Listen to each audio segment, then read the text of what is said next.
الطاهرين وأصحابك الراشدين المهديين وأوليائك الكاملين أجمعين، أما بعد، فأعوذ بالله من الشيطان الرجيم. بسم الله الرحمن الرحيم. ادعوني أستجب لكم، صدق الله العظيم.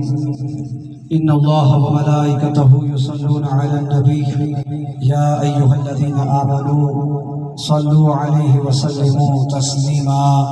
اللهم صل على سيدنا ومولانا محمد وعلى آل سيدنا ومولانا محمد وبارك وسلم وصل عليه. اللهم صل على محمد وآله وعترته بعدد كل معلوم لك. اللهم صل على سيدنا مولانا محمد معدن الجود والكرم ومنبع العلم والحلم والحلم وبارك وسلم صلاة وسلاما عليك يا خاتم النبيين. لائق ساتھ تعظیم و تشریف معاب حضرات علماء کرام، چمنستان رسالت کی چمکتی ابھرتی کھلتی ہوئی کلیوں، شمع رسالت کے پروانوں، میزبان محفل برادر اکبر خلیفہ صوفی محمد صدیق صاحب، چودھری محمد قیوم صاحب، برادر اکبر جناب چودھری محمد اسحاق صاحب اور تمام جمیع برادران، بخصوص آج کی اس محفل پاک میں ہم جمع ہوئے ہیں. مجھ سے قبل لگ یہ رہا ہے کہ محفل بڑے عروج پہ تھی، اب بھی عروج پہ ہے. حضرات علماء کرام نے بیانات کیے ہوں گے، آپ نے ہم کو سماعت کیا ہوگا. حفاظ قرآن نے قرآن کی تلاوت کی ہوگی.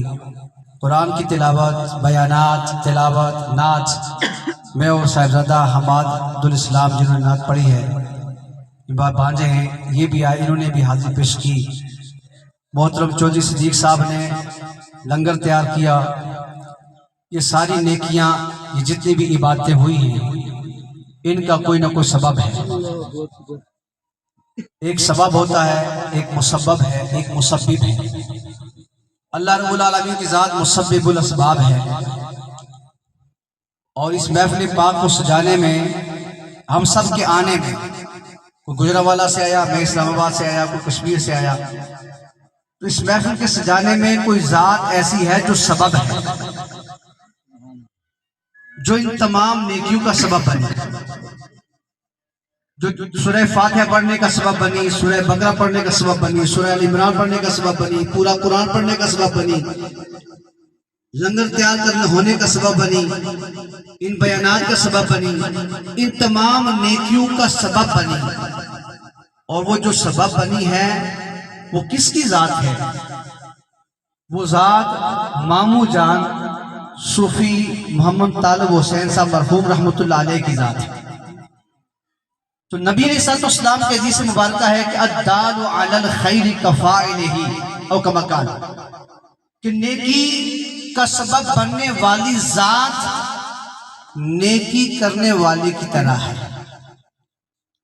اس کا مطلب یہ ہے کہ جتنی نیکیاں حفاظ قرآن نے کمائی، ایک ایک لفظ قرآن کے پڑھنے پہ جتنی نیکیاں ملی، بیانات کرنے پہ جتنی نیکیاں ملی، نعت پڑھنے پہ جتنی نیکیاں ملی، جتنی نیکیاں ان سب عبادات کرنے والے عبادت گزاروں کو ملی ہیں، رب ذوالجلال نے ان سب کے برابر نیکیاں جمع کر کے ماموں جان کے نامہ اعمال میں جمع فرما دی، اس لیے کہ آپ ان ساری نیکیوں کا سبب بنے. اب جو جو دعا قریب آ رہی ہے، جتنی نیکیاں ہو رہی ہیں، اس کے بعد نماز ہوگی، ہم سارے جمع ہو کے نماز پڑھیں گے، اس کا ثواب بھی ان کو ملے گا، کیونکہ آج کی اس محفل پاک کا سبب ماموں جان کی ذات بنی ہے. الدال علی الخیر کفاعلہ، نیکی کرنے والے کی ذات نیکی کرنے والے ہی کی طرح ہوگی.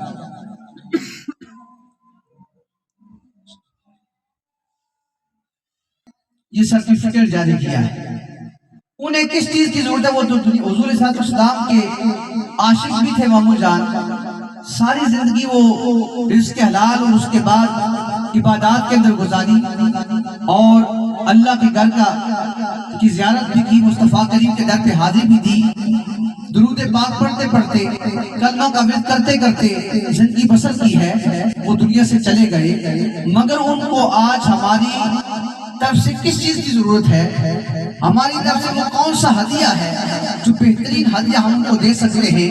مجھ سے قبل مفتی صاحب نے جس طرح وہ حدیث پاک پڑھی ہے کہ آقا علیہ السلام نے فرمایا کہ مردہ قبر کے اندر میرا بندہ مومن جب دنیا سے جاتا ہے میرا وطی، تو یہ دنیا والے جو خیال کرتے ہیں کہ آپ اس کا دنیا کے ساتھ تعلق نہیں ہے، ایسی بات نہیں ہے۔ مل میت، یہاں پہ جو ماں ہے یہ ماں نافیہ ہے، نفی کر دی گئی ہے کہ مردہ قبر میں مردہ نہیں ہے۔ اور قرآن کے اسلوب کے مطابق سب سے بہترین کلام وہ ہوتا ہے، فصاحت و بلاغت کا بادشاہ کلام وہ ہوتا ہے جو نفی اور اثبات سے کیا جائے۔ اللہ رب العالمین نے جب اپنی بات کی ہے تو فرمایا لا الہ الا اللہ، لا کوئی معبود نہیں ہے، نفی کر دی گئی ہے۔ الا اللہ، الا سے اثبات ہو گیا، سوائے اللہ کے۔ یہ کلام کلاموں کا بادشاہ ہے، وہ کلام فصاحت و بلاغت میں فصیح اور بلیغ وہ کلام ہوتا ہے جو نفی اور اثبات سے کیا جائے۔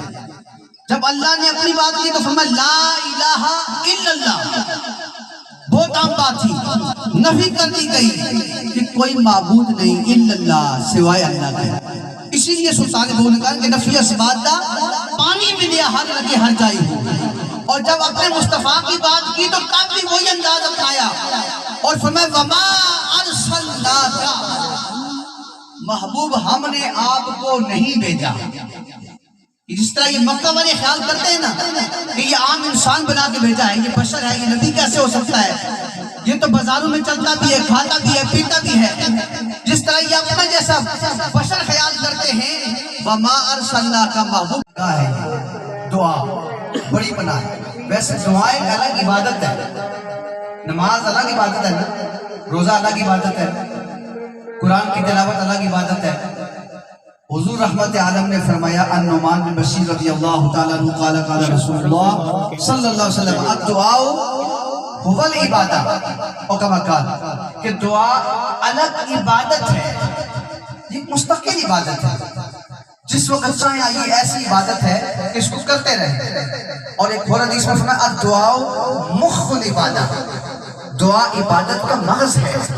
دعا نہ کی جائے تو عبادت زمین آسمان کے درمیان لٹکی رہتی ہے۔ نماز پڑھنے کے بعد بھی دعا کرو، پہلے دعا کرو، جنازہ پڑھنے سے پہلے دعا کرنا بھی سنت ہے، بعد میں بھی سنت ہے، جس وقت چاہے دعا کریں۔ حضور رحمت عالم یہ تو حضرت ابو امامہ کی آنکھیں پتھرا رہی تھی، کھڑی تھی، آنکھیں رک گئی تھی، موت کا وقت قریب آ گیا تو آپ نے اپنے ہاتھوں کو بلند کر کے دعا فرمائی اللہم اغفر لأبی سلمہ، اے اللہ ابو سلمہ کے لیے بخشش فرما۔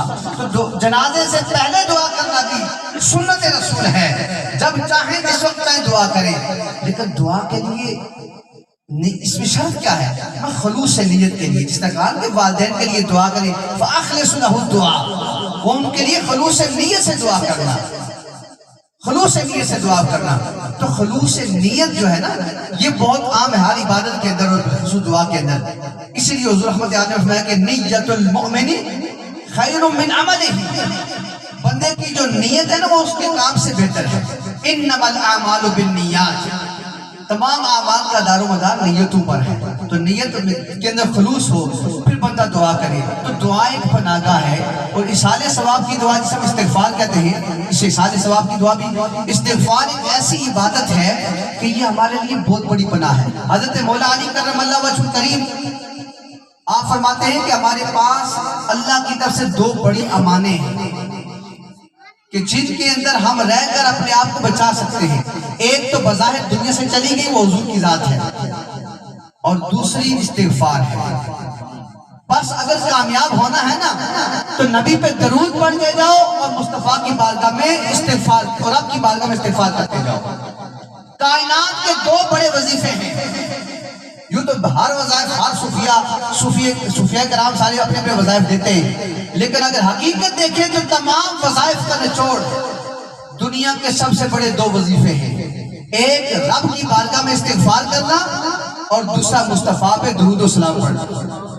یہ دو بڑے وظیفے ہیں، تو ان کا سہارا لے کے زندگی کو بسر کرتے جاؤ۔ اور حضور رحمت عالم کو جب بھی پکارا جائے تو آپ سماعت کرتے ہیں۔ حضور رحمت عالم قیامت کے دن میں باری شفاعت کریں گے۔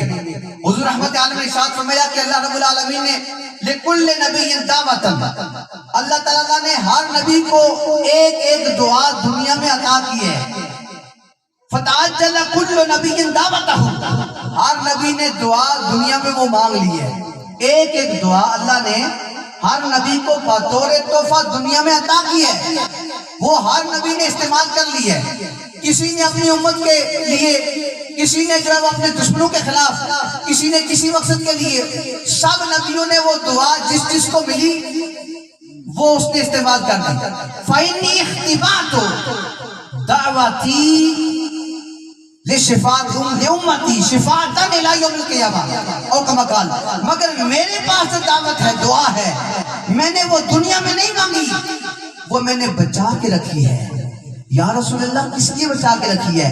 کہا کل میری امت کی جب شفاعت کا وقت آئے گا نا تو میں رب کی بارگاہ میں اپنی امت کی شفاعت کے لیے وہ دعا استعمال کروں گا. سبحان اللہ. فَهِيَ نَائِلَةٌ انشاءاللہ تعالی. اللہ اکبر. نعرہ رسالت، یا رسول اللہ. نعرہ رسالت. فَهِيَ نَائِلَةٌ انشاءاللہ تعالی. انشاءاللہ میں جب وہ دعا کروں گا نا تو میری وہ دعا میرے امتی کے لیے اللہ قبول فرمائے گا، اس کی بخشش فرمائے گا. من مات من امتی لا یشرک باللہ شیئا، کما قال رواہ البخاری. فرمایا ہر وہ میرا امتی کہ جو ایمان کی حالت میں دنیا سے جائے گا، شرک کے علاوہ باقی گناہ سارے معاف ہو جائیں گے، شرک معاف نہیں ہوگا. شرط یہ ہے کہ وہ مشرک نہ ہو.